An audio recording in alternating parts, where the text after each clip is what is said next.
আমি প্রেগনেন্ট। আপনি আমাকে বিয়ে করতে পারবেন? এই মিষ্টি জঙ্গলের মধ্যে এত সুন্দর পরি। তা ভাবছি চাটা আজকে কে বানাবে, তোরা না তোদের বাপ? এই কে বললি? লিকারটা কেমন ছিল? করা ভাই, কি হয় আপনার? আমার ওয়াইফ।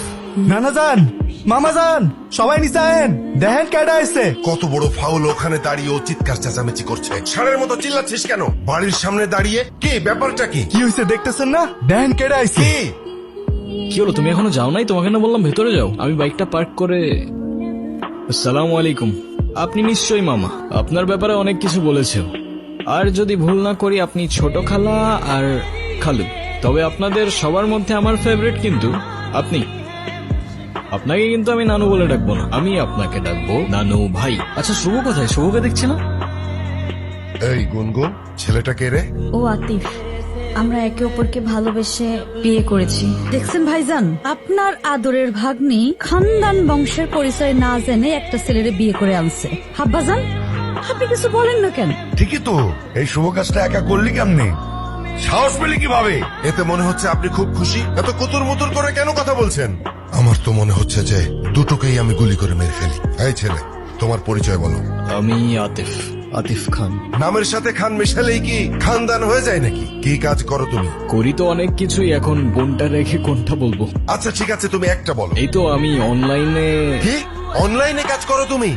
অনলাইনে তুমি কি করো? জুয়া খেলো নাকি মলম বিক্রি করো? আরে না না, আব্বা, আমি আমার ভাগ্নিকে ঢাকায় পাঠিয়েছি কেন? লেখাপড়া করাতে, তাই না? ও বড় বড় ডিগ্রি নিয়ে আসবে, সনদ নিয়ে আসবে। ও কি এনেছে? হ্যাঁ এনেছে, একটা কিছু তো এনেছে। ও বাড়িতে একটা বনশিয়াল নিয়ে এসেছে। তোমরাই তো চেয়েছিলে আমি বিয়ে করিনি, তাহলে এখন কেন সরগর পাকাচ্ছ? আমি তোমাদের পছন্দ মতো বিয়ে করিনি, তাই বলে আমার জামাইকে এইভাবে অপমান করবে? একদম ঠিক হচ্ছে না নানু ভাই। এইসব একটু একটু হয় না, জামাই রে উপরে আয়। যা হবার তা তো হয়েই গেছে। গুনগুন তার পছন্দ মতো বিয়ে করেছে, এতে রাগ করার কি আছে? তুমি রাগ করো, অভিমান করো, এতে ওদের কিছু আসবে যাবে না। তুমি কেন ব্যাপারটা বুঝতে পারছো না? এই ছেলে একজন ডিজিটাল জুয়ারি। ওদের কাজ হচ্ছে বড় লোক ঘরের মেয়েদেরকে খুঁজে বের করা, তারপর তাদেরকে টার্গেট করে। শুধুমাত্র টাকার লোভে এই ছেলে আমার ভাগ্নিকে বিয়ে করেছে। কোত্থেকে আসে তোমার মাথায় এসব বুদ্ধি? আমি তো বুঝতে পারি না। আমার ছেলেটাকে দেখে এত খারাপ কিছু মনে হয়নি। গুনগুন এই ছেলের সাথে ভালো থাকবে, তাতে তোমারও ভালো, সবারই ভালো। শুনছো, আজ কিন্তু আমাদের নাতনিটা নতুন জীবন শুরু করলো। তোমার কত ইচ্ছে ছিল এই দিনটা দেখা। অন্তত আমি ওর বিয়েটা দেখে যেতে পারলাম। নাচ জামাইটা দেখতে কিন্তু রাজপুত্রের মতো। আমাকে ভাই বানিয়ে ফেলেছে। আমি এখন একা নয়। কিছু বলবা? এই সব কিছুর মধ্যে আমি একটা জিনিস বুঝলাম না। তা কি বুঝতে পারো নাই তুমি? তুমি এইসবে রাজি কেন হলে? এত বড় রিস্ক যদি কেউ জানতে পারে তাহলে তো তোমারও তো একটা জীবন আছে। তোমার ভয় লাগলো না? আমার জীবন তো রিস্কের উপরেই চলে। সবার লাইফের পূর্ণতাতেই তো কারোর না কারোর একটা ইম্পর্টেন্ট ক্যারেক্টার থাকে। হতে পারে খোদার তরফ থেকে তোমার লাইফের সেই ইম্পর্টেন্ট ক্যারেক্টারটা আমি, হতেও তো পারে না। তোমার মতো মানুষ তাকদিরে থাকলে হয়তো জীবনটা অনেক সহজ হয়ে যাবে। তা নানা ভাই, তুমি কি আমার নাতনির সাথে এক ইউনিভার্সিটিতে পড়ো?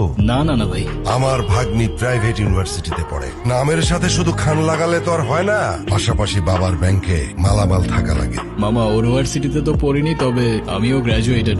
সফটওয়্যার ইঞ্জিনিয়ারিং শেষ করেছি। যদিও আমি বলবো না, তবে you guys can call me engineer. বেশ ভালো। আবা, বেশ ভালো বললে হয়ে যাবে? এই সব কিছু মিথ্যে কথা। ছোট লোক কখনো জাতে উঠতে পারে? শোনেন, ওই যে একটা কথা আছে না, নদীর পানি কিন্তু সাগরে গিয়ে মেশে, আর কুয়োর পানি সাগর তো দূরের কথা, নদীর ধারে কাছেও তো যেতে পারে না। মামা এটা কিন্তু আপনি ভুল বললেন। সাগরের পানি যতই হোক না কেন, শেষ পর্যন্ত তৃষ্ণা মেটাতে কিন্তু আপনাকে ওই ছোট্ট কুয়োর কাছেই আসতে হয়। কি আর জবাব দিয়া হয় মেরা ভাই। কি ব্যাপার বাবা, তুমি খাচ্ছ না কেন? খাও। আমাকে বল না দেওয়া পর্যন্ত আমি কিছু খাবো না। আবার বল, খাওয়ার সময় বল, চুপচাপ ভাত খা। তুমি নাকি ঠিক মতো পড়াশোনা করো না? আমার আর পড়াশোনা করতে ভালো লাগে না। পড়াশোনা করতে ভালো লাগে না তো কি করতে ভালো লাগে? ক্রিকেট খেলতে ভালো লাগে। তুমি যদি ভালো করে পড়াশোনা না করো, তুমি বড় হয়ে ক্রিকেট খেলবে কিভাবে? কেন? কারণ খেলার মাঠে তো ব্রেইন চাই। তাহলে এখন আমি কি করব? এখন থেকে প্রতিদিন ঠিক মতো পড়াশোনা করবে। পড়াশোনা মানে কিন্তু শুধু বই মুখস্থ করা না। পড়াশোনা মানে তোমার স্বপ্নের জন্য নিজেকে তৈরি করা। তুমি যদি আমাকে কথা দাও যে তুমি এখন থেকে ঠিক মতো পড়াশোনা করবে, তাহলে যাও। আমি যে কবে বড় হব? বড় তো সেদিনই হবে যেদিন নিজের কষ্ট চেপে অন্যকে সাহস আর সাথ দিতে শিখবে। ওর সাথে একটু গল্প গুজব কর না। আমি যখন জামাই ছিলাম তখন আমাকে তো নানির পরিবার মাথায় করে রাখতো। তার তো কারণ ছিল আব্বা, সেটা আপনি খুব ভালো করে জানেন। আপনি তো ওর মতো কোনো সাধারণ পরিবার থেকে আসেননি। আমাদের বংশের মান মর্যাদা, ধন সম্পদ, নাম ডাক এসবের একটা ব্যাপার ছিল। আমার না আপনার জন্য খুব আফসোস হচ্ছে মামা। আমি যতদূর বুঝতে পারলাম আপনার কাছে খানদান, প্রপার্টিজ, নাম ডাক এসব কিছু ইম্পর্টেন্ট। আমার ভাগ্নিকে তো বিয়ে করেছো, তা বউকে কি খাওয়াবে? সকাল বেলায় এক বাটি প্রেম আর রাতের বেলায় এক বাটি ভালোবাসা। আরে মামা, আমারই তো বউ, কতটুকুই বা খাবে বলেন? আর তারপরেও যদি কম পড়ে যায়, একজনেরটা না হয় দুজনে ভাগাভাগি করে নেব। যে সমস্ত মানুষের পকেটে টাকা থাকে না, তারা সব সময় এই সমস্ত ফালতু কথা বলে। আপনি যেমন আপনার ভাগ্নিকে একটা লাক্সারিয়াস লাইফস্টাইল দিয়েছেন, সেটা একটা কৃষক কিন্তু তার সন্তানদের দিতে পারে না। তার মানে কি সে তার সন্তানদের ভালোবাসে না? আমি জানি আমার কথাগুলো আপনার মানতে একটু কষ্ট হবে, তবে বিশ্বাস করুন, কৃতজ্ঞতা আর সম্পর্কের মূল্যতেই থাকে ভালোবাসার পারফেকশন। তোমার পরিবারে কে কে আছে? একটা অ্যাক্সিডেন্টে সবাই চলে যায়, তারপর আমাকে রেখে আসা হয় এতিমখানাতে। সেখান থেকে অবশ্য একজন ভদ্রলোক আমাকে নিয়ে গিয়েছিলেন, বেশ ভালোই বাসতেন আমাকে। তার কিছুদিন পর সেও চলে গেলেন, তবে সাথে থেকে গেল তার রেখে যাওয়া ভ্যালিউজ আর এডুকেশন। আর আমার নিজের একটা রেস্টুরেন্টও আছে। আমি বিশ্বাস করি যে জীবনে টাকা দিয়ে সুখ কেনা যায় না, যদি না সেই সুখ তাকদীরে লেখা থাকে। এটা আমার সবচেয়ে প্রিয় জায়গা। ছোটবেলায় এখানে বসেই আকাশে ঘুড়ি খুঁজতাম, আর যখনই মা বাবার কথা মনে পড়তো একা একা বসেই কাঁদতাম। প্রথমবারের মতো যখন তোমার বাড়িতে ঢুকলাম না, সবাইকে দেখে কেমন যেন অদ্ভুত লাগছিল। অদ্ভুত কেন? কারণ আমি কখনো কল্পনাও করিনি যে একটা বাড়ির ভেতরে ঢুকলে এমন নতুন একটা দুনিয়া খুলে যেতে পারে। তোমার মামা যতই রাগ দেখাক, আমার কেন যেন মনে হয় তোমাকে অনেক ভালোবাসেন উনি। নানু ভাই যখন চোখে চোখ রেখে ভাই বলে ডাকেন, তখন মনে হয় আমি আর একা নেই। আমি তো শুধু অভিনয়ের নামে এসেছিলাম, এখন অভিনয় করতে করতে যে আমি তোমার পরিবারের মায়ায় পড়ে যাব, সেটা আমি বুঝতে পারিনি। একটা ভয় আগুনের মতো করে আমার বুকের মধ্যে চেপে বসে আছে। এই আতিফ ছেলেটাকে আমি যত দেখছি, ততই যেন মনে হচ্ছে ওর চোখে মুখে অনেক কথা আছে, কিন্তু কথাগুলো মুখ দিয়ে বলছে না। ভালো মানুষ চোখেই কথা বলে, মুখে বলে না। আতিফ যদি ভালোও হয়, তবু তো ভয়টা আমার রয়ে গেছে। আমার বোনকে আমি আমার চোখের সামনে নিঃশেষ হয়ে যেতে দেখেছি। গুনগুন যদি সেই একই ভুল করে, এই আতিফ ছেলেটা যদি গুনগুনের বাবার মতো গুনগুনকে ছেড়ে চলে যায়, গুনগুন হয়তো একসময় মেনে নেবে, আমি মানতে পারবো না। আমাদের তো কোনো সন্তান নেই, ওই আমাদের সন্তান। তুমি যদি ভয় থেকে ওকে দূরে সরিয়ে দাও, তাহলে সেই পুরনো ঘটনার আবার পুনরাবৃত্তি হবে। যদি ওকে কাছে টেনে নাও, তাহলে তো এমনও হতে পারে পুরনো ঘটনার আর পুনরাবৃত্তি হবে না। তোমার কথা শুনে এখন মনে হচ্ছে যে ভয়কে জয় করার সময় বোধহয় চলে এসেছে। এই কে আপনি? আমি রাফিজ, গুনগুনের বয়ফ্রেন্ড। ছেলেটা কি বলছে এ সমস্ত? ও ঠিকই বলেছে, আমি গুনগুনের কিছুই না। আমাদের বিয়ে হয়নি, আর এতদিন যা ছিল তার পুরোটাই ড্রামা। গুনগুন রাফিজকে ভালোবাসে। যখন আপনারা গুনগুনের জন্য বিয়ে ঠিক করতে ব্যস্ত ছিলেন, ও কার সঙ্গে ভবিষ্যৎ করবে তা খুঁজতে ব্যস্ত ছিলেন, তখনও লড়ছিল একা। তবুও আপনাকে কিছু বলার সাহস করতে পারেনি, কারণ ও জানে আপনি ভালোবাসায় বিশ্বাস করেন না। আর তাই সেদিন আমি এসেছিলাম। আতিফ, আমি তোমাকে মিথ্যে বলেছিলাম, আমি প্রেগনেন্ট না। এই মিথ্যেটাও তো তোমার ভালোবাসার মানুষকে পাওয়ার জন্যই বলেছিলে না? তুমি তাকে পাওয়ার জন্য কোনো কিছুই আর বাদ রাখলে না গুনগুন, আর তাই হয়তো তোমার তাকদীর আজ তাকে তোমার কাছে এনে দিয়েছে। আমার জন্য তোমার অনেক কিছুই ফেস করতে হয়েছে। তুমি চায়না থেকে চলে কেন এলে? চায়না গিয়ে এবার কি হয়েছে জানো? আমার নতুন কিছু বায়ারের সঙ্গে পরিচয় হয়। ওরা তো বাংলাদেশে ব্যবসা করতে আগ্রহী, এর জন্য ওরা পার্টনার খুঁজছে। ওদের সঙ্গে যদি আমি ইনভেস্ট করতে পারি, তাহলে আমার ফিউচারের জন্য খুবই উপকার হবে আর কি। তোমার মামার তো অনেক সম্পত্তি, মানে টাকা পয়সা আছে আর কি। তোমার মামা কি তার ভাগ্নিকে খালি হাতে বিয়ে দিবে? তুমি ফিরেছো ঠিকই, কিন্তু ফিরেছো নিজের জন্য। ভালোবাসার নামে নিজের স্বার্থ নয়। কি বলতেছো তুমি এসব? আর এসব কিচ্ছু না। তোমার মুখ থেকে আর একটা শব্দ না। আজ আমার নিজের উপর রাগ হচ্ছে।